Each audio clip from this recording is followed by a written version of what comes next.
हिंदी भाषा परिवार में या हिंदी भाषा के विकास की आज आपकी सेकंड क्लास रहेगी, जिसमें हम इम्पोर्टेंट क्वेश्चन आपके पास डिस्कस करेंगे। लास्ट क्लास में हमने डिस्कस किया था हिंदी भाषा का विकास कैसे कैसे हुआ था।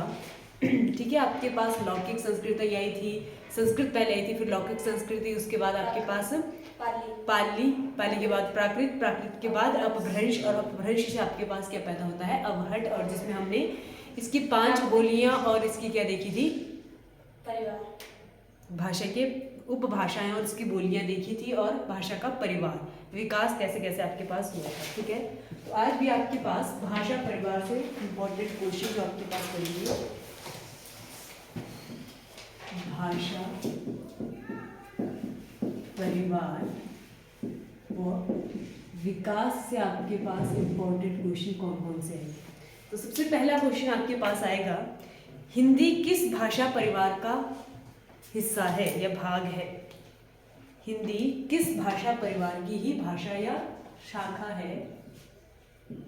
हिंदी किस भाषा परिवार का भाग है। तो किसका परिवार है हिंदी। ऑप्शन है आपके पास द्रविड़, भारोपीय, ऑस्ट्रिक और चीनी तिब्बती। तो ये किसका है, किसका पार्ट रहा है हमारे पास, भारोपीय का हिस्सा रहा है। इंपॉर्टेंट है आपके पास कौन से, भारोपीय परिवार का क्या रही है, ये हिस्सा रही है। यहीं से आपके पास भी क्वेश्चन आ सकता है कि भारोपीय परिवार हमने देखा था कैसा भाषा परिवार है, सबसे बड़ा भाषा परिवार आपके पास है, और उसकी परसेंटेज कितनी है, तो आप देखते हैं 73%।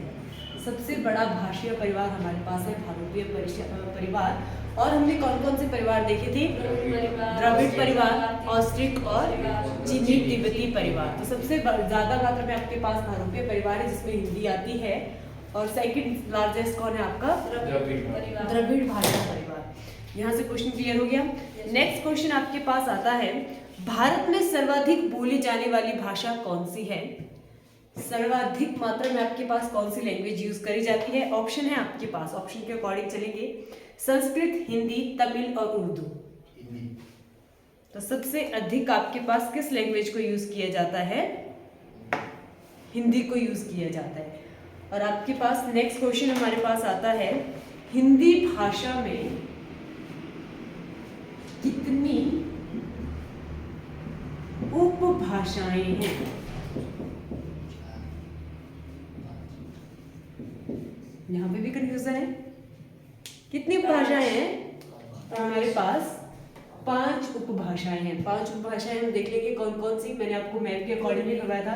सबसे पहले हम देखेंगे पूर्वी हिंदी, पूर्वी हिंदी के बाद आप ऑपोजिट डायरेक्शन में आ जाओ, पश्चिमी हिंदी के बाद पहाड़ी, बिल्कुल हम टॉप में चले जाएंगे आपके पास पहाड़ी हिंदी। और अगर मैं इसके अपभ्रंश पूछूंगी तो वो भी आपको पता होनी चाहिए ना। पहाड़ी के बाद, पहाड़ी हिंदी के बाद हम आ जाते हैं आपके पास राजस्थानी, बिल्कुल राजस्थानी, हाँ लैंग्वेज आपको पता होनी चाहिए कौन कौन सी। और लास्ट आपके पास बिहारी हिंदी।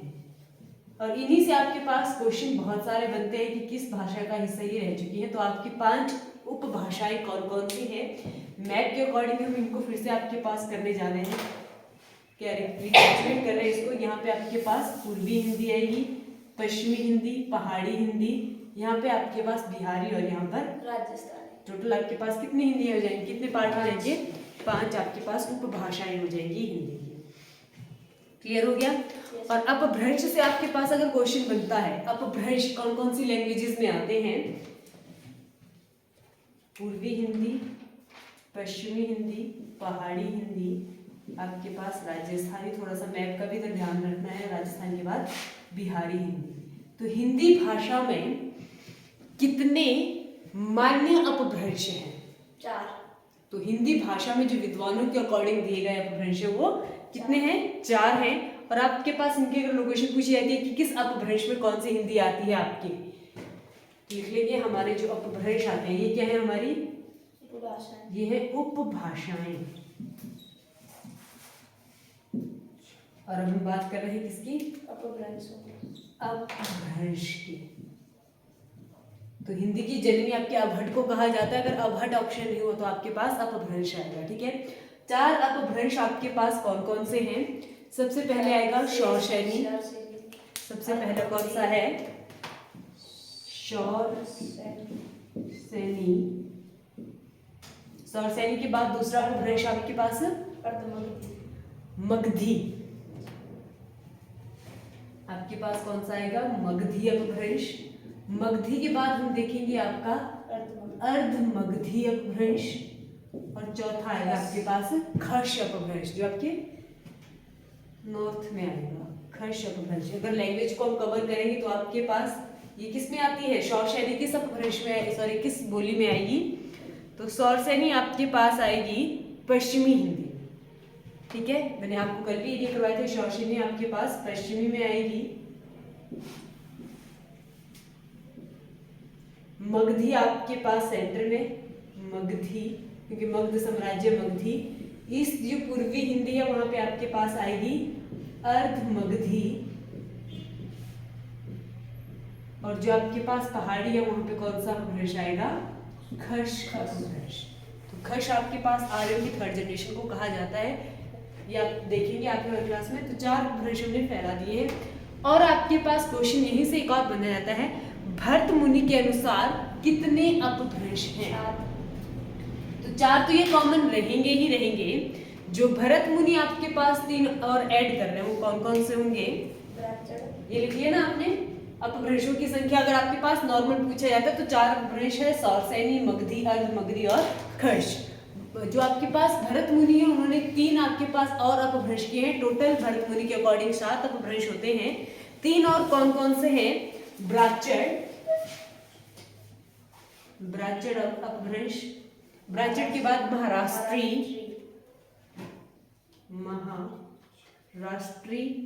और लास्ट है आपके पास पैसाची अपभ्रंश। टोटल आपके पास कितने अपभ्रंश हो गए? 7 अपभ्रंश हो गए। और इन्हीं से रिपीटेडली आपके पास क्वेश्चन भी बनते हैं। क्या हो गया? पूछना है कुछ? नेक्स्ट क्वेश्चन लिखेंगे, सिंधी भाषा का विकास किस अपभ्रंश की शाखा माना जाता है? सिंधी भाषा का विकास किस अपभ्रंश की शाखा माना जाता है? तो जो सिंधी भाषा आपके पास आती है वो भरत मुनि के अकॉर्डिंग आती है ब्राह्मण अपभ्रंश में। किस अपभ्रंश में आती है वो? ब्राह्मण अपभ्रंश में आपके पास सिंधी भाषा का विकास होता है।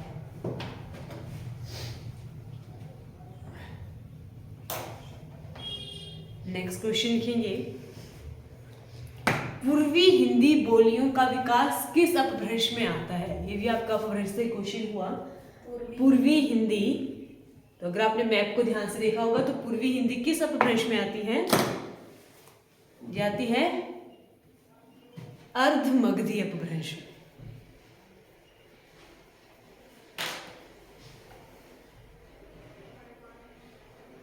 लिख लिया?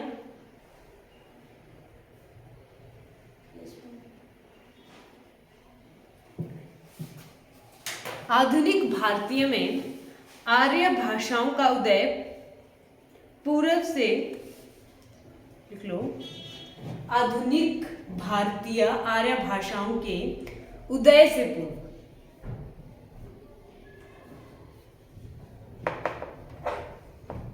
आर्य भाषाओं की उदय से पूर्व आर्य भाषा का कौन सा रूप विद्यमान था? जी, उदय से पूर्व आर्यों की जो भाषाएं हैं उनके उदय से पूर्व, उनके आने से पहले आर्य भाषा का कौन सा रूप विद्यमान था? तो यहाँ पे आपके पास लैंग्वेजेस की सीरीज चलेगी। हमने देखा था आपके पास स्टार्टिंग में कौन सी लैंग्वेज आई थी? संस्कृत। संस्कृत आपके पास जन्मी आती है। संस्कृत को ही 2 पार्ट में किया गया था। पहली आएगी वैदिक संस्कृत और दूसरी आएगी लौकिक। उसके बाद आपकी नेक्स्ट कौन सी आती है? पाली लैंग्वेज। पाली लैंग्वेज में मैंने आपको बताया था कौन से धर्म के ग्रंथ देखने को मिलते हैं? बुद्ध धर्म के। उसके बाद नेक्स्ट आपके पास कौन सा पार्ट आता है? प्राकृत लैंग्वेज। प्राकृत के बाद आपके पास आती है अपभ्रंश। यहाँ पर आपके पास क्या होते हैं पैदा? अपभ्रंश। और अपभ्रंश के बाद आप देखते हो खड़बोली, खड़बोली के बाद आपके पास माने खिंदी अभट चलता है, खड़ी बोली। तो जो आधुनिक भारत के आप काव्य पढ़ते हो, कबीरदास के दोहे, तो खड़बोली में आपको मैक्सिमम मिलते हैं। इससे पहले आपकी कौन सी लैंग्वेज यूज में थी? तो वो थी अपभ्रंश। तो इसका आंसर क्या रहेगा? अपभ्रंश इसका उत्तर रहेगा। वैदिक संस्कृत से लौकिक संस्कृति आपके पास जाएगी, फिर पाली से प्राकृत, प्राकृत से अपभ्रंश, अपभ्रंश से आपके पास फिर अभट, और आपके पास खड़बोली भी उसी का पार्ट रहेगी। तो इसका आंसर क्या रहेगा? अपभ्रंश। लिख लिया। नेक्स्ट क्वेश्चन आपके पास आएगा, देवनागरी लिपि कौन सी लैंग्वेज लिखी जाती है? देवनागरी से। लिखेंगे, देवनागरी लिपि का सर्वप्रथम प्रयोग किस राज्य में किया गया? आपने याद रखना है कि हिंदी जो लैंग्वेज है वो यूज की जाती है, किस लिपि में लिखी जाती है? तो वो देवनागरी लिपि से लिखी जाती है। देवनागरी लिपि का प्रयोग सर्वप्रथम किस राज्य में किया गया?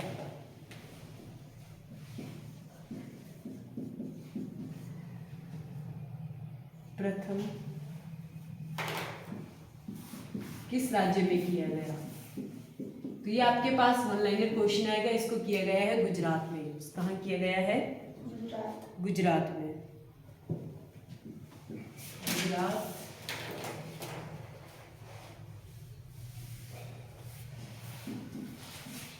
इसका सही आंसर रहेगा जहां से इसका उदय हुआ है। नेक्स्ट आपके पास क्वेश्चन लिखेगा, हिंदी भाषा किस लिपि में लिखी जाती है? ये भी आपको पता है किस भाषा में लिखी जाती है, वो किस लिपि में लिखी जाती है? देवनागरी में आपके पास लिखी जाती है।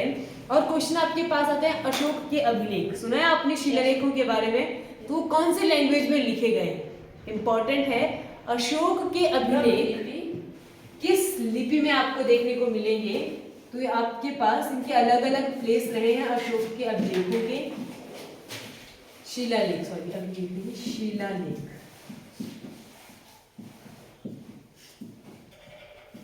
तो ये आपके पास यूज किए गए हैं खरोष्टी लिपि और ब्राह्मी लिपि में। जीके की क्लास में हम देखेंगे कौन कौन से एरिया में खरोष्टी लिपि आई थी और कौन से में ब्राह्मी आएगी, पर फिलहाल आप देखेंगे किस लिपि में है?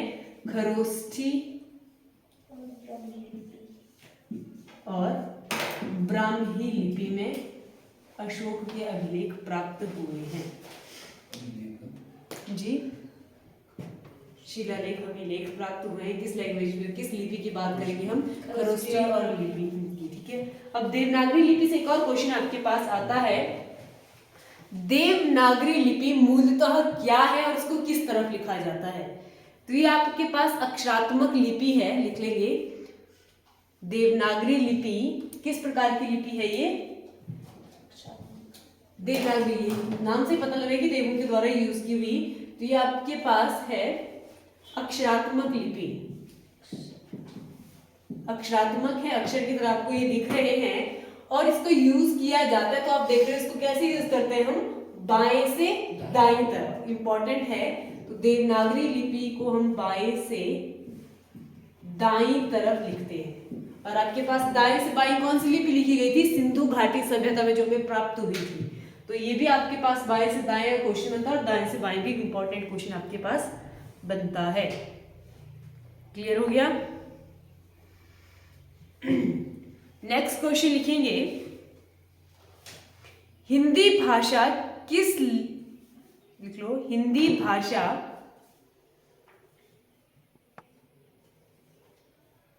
का वर्तमान रूप क्या है? ये वर्तमान प्रचलित रूप क्या है? हिंदी भाषा का वर्तमान प्रचलित रूप।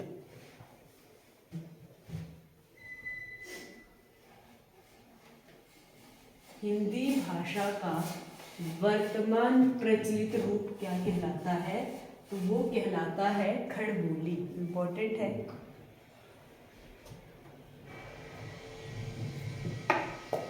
खड़बोली क्या है? हिंदी भाषा का वर्तमान प्रचलित रूप।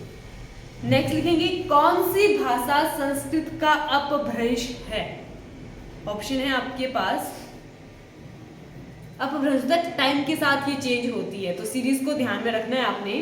कौन सी भाषा संस्कृत भाषा का अपभ्रंश है? ऑप्शन है आपके पास खड़बोली, ब्रज भाषा, अवधी या पाली। क्वेश्चन को ध्यान से समझो। कौन सी भाषा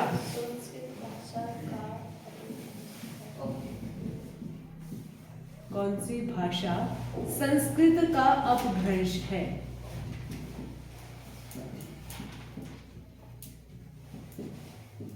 ऑप्शन मैंने क्या क्या बोले आपके पास? सबसे पहला ऑप्शन आपका आता है खड़बोली, ब्रज भाषा, अवधी या पाली।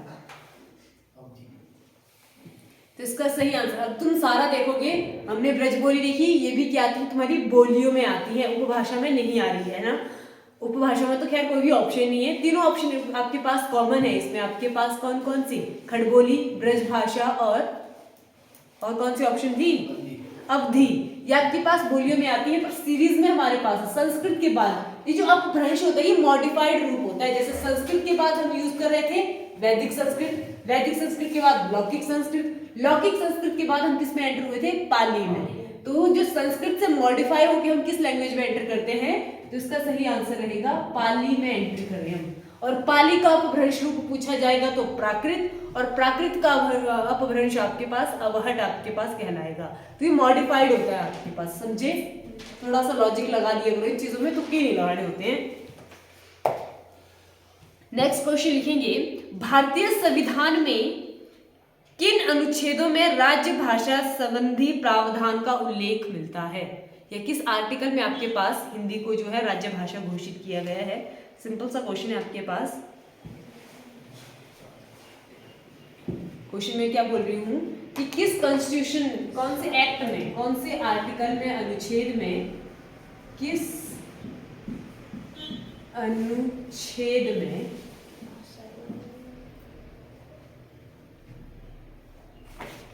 भारतीय भाषा को या हिंदी भाषा को राज्य भाषा का प्रावधान दिया गया है? किस अनुच्छेद में हिंदी को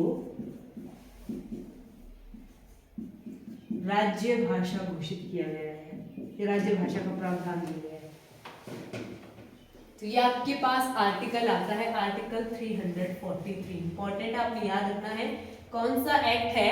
आर्टिकल 343 आपके पास इंपॉर्टेंट है। अब क्या हुआ था, भारत बन रहा था तो बहुत सारी लैंग्वेजेस पे आ रही थी, ठीक है। तो बहुत बार डिसाइड होता है कि हम भाषा के आधार पर आपके पास इनका गठन करेंगे। तो डेट लिख लेंगे 14 सितंबर 1949 को, 14 सितंबर 1949 को 1949 को जो हिंदी को है वो राज्य भाषा घोषित कर दिया गया है। और इसका जो हमें प्रावधान है वो कौन से आर्टिकल में देखने को मिलता है? आर्टिकल 343। इंपॉर्टेंट है आपके पास 14 सितंबर 1949। और यहीं से आपके पास एक और क्वेश्चन बनता है कि भाषा के आधार पर पहला गठित राज्य कौन सा था? तो भाषा के आधार पर पहला जो गठित राज्य था वो बना था आपके पास आंध्र प्रदेश। और 14 ही सितंबर को हम क्या बनाते हैं? हिंदी दिवस, भारतीय या फिर राष्ट्रीय हिंदी दिवस। इंपॉर्टेंट है। इसी दिन आपके पास क्या हुआ था? भाषा के आधार पर आंध्र प्रदेश का गठन हुआ था। और राष्ट्रीय हिंदी दिवस आपके पास कब मनाया जाता है? राष्ट्रीय हिंदी दिवस, तो ये भी आपके पास 14 सितंबर को सेलिब्रेट किया जाता है। क्लियर हुआ? यस। अब जब हम राष्ट्रीय की बात कर रहे हैं तो यहाँ पे आपके पास वर्ल्ड वाइड भी आएगा। विश्व हिंदी दिवस कब सेलिब्रेट किया जाएगा? तो लिखिए विश्व हिंदी दिवस सेलिब्रेट किया जाता है 10 जनवरी। ये आपने लिख लिया कौन सा? राष्ट्रीय। और यहीं पे बात हो रही है विश्व हिंदी दिवस की।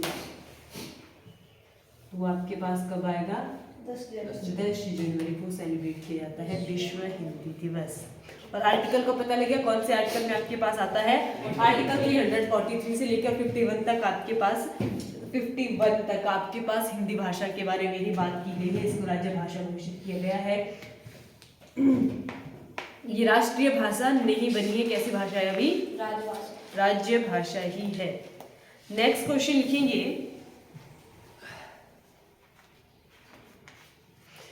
कौन सी भाषा भाषा देवनागरी लिपि में लिखी जाती है, हिंदी को छोड़ के, हिंदी ऑप्शन ही ऑप्शन ध्यान से सुन लेना है आपने, ये लिख लिया ना सभी ने। किस भाषा को देवनागरी या फिर हिंदी को छोड़कर अन्य किस भाषा को देवनागरी लिपि में लिखा जाता है? ऑप्शन है आपके पास, ये क्वेश्चन रिपीट हो चुका है 2-3 बार, गुजराती, उड़िया, मराठी और सिंधी। फिर तुक्का लगा, गुजराती।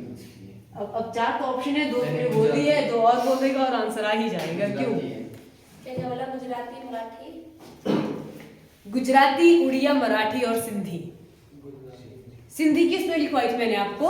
वाच्य अपभ्रंश में आपके पास आती है। तो आपके पास हिंदी के अलावा देवनागरी लिपि में लिखी जाती है मराठी। मराठी को किस लिपि में लिखा जाता है, ये 3-4 बार क्वेश्चन आ ही चुका है। तो ये किस लिपि में लिखी जाती है? देवनागरी लिपि में लिखी जाती है। सभी हिंदी ढूंढ के आते हैं ना कि देवनागरी लिपि में कौन सी हिंदी ढूंढो, कहाँ है? नहीं, मराठी को भी किसी लिपि में लिखा जाता है?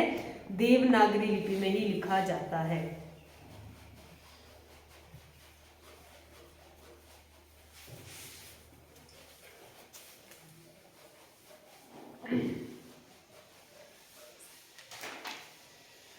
साउथ इंडिया में आप अभी भी देख रहे हो कि हिंदी का इतना विस्तार या इतना प्रचलन नहीं है, क्योंकि वो रखते हैं अपने तमिल, तेलुगु, मलयालम, उनकी बहुत सारी लैंग्वेज है, उन्हीं को प्रायोरिटी देते हैं। और उसके ऊपर अगर उनको प्रायोरिटी देंगे तो इंग्लिश को प्रायोरिटी देते हैं। अभी हाल ही में दंगे भी काफी हो रहे हैं, आपने सुना ही होगा उनके बारे में। तो क्वेश्चन यहाँ से एक और बन सकता है, दक्षिण भारत में हिंदी के विस्तार हेतु, लिख लो, दक्षिण भारत में हिंदी प्रचार सभा का मुख्यालय कहाँ है? दक्षिण भारत में हिंदी प्रचार सभा का मुख्यालय कहाँ है? ऑप्शंस हैं आपके पास, हैदराबाद, बेंगलोर, चेन्नई, मैसूर। तो इसका जो मुख्यालय है वो है आपके पास तमिलनाडु की कैपिटल चेन्नई में। क्लियर हो गया? यस।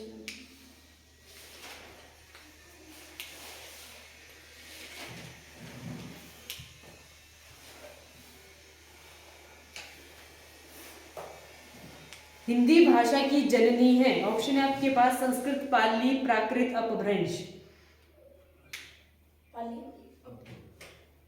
हिंदी किससे निकली है? इवेंचुअली किससे निकल रही है हिंदी?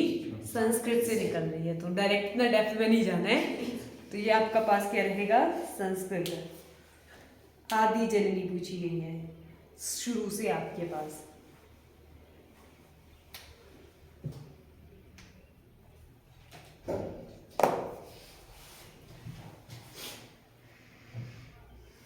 लिया। एक और भाषा से आपके पास इंपॉर्टेंट क्वेश्चन आ सकता है, भारतीय संविधान कब लागू हुआ था? ये तो पता है ना, कब हुआ था? 25 जनवरी 1970। 26 जनवरी 1950। नहीं, क्या बोला? भारत का संविधान कब लागू हुआ? 26 जनवरी 1950। 26 जनवरी 1950 में क्या होता है? भारतीय संविधान लागू होता है। आपको पता है यहाँ से क्वेश्चन क्या आता है, जब 1950 में मूल आपका संविधान लागू हुआ था, तो लिखिए भारतीय संविधान में कितनी भाषाओं को मान्यता प्रदान थी? क्वेश्चन को ध्यान से सुनना है। 1950 में जब आपके पास क्या हुआ था? संविधान लागू किया गया था,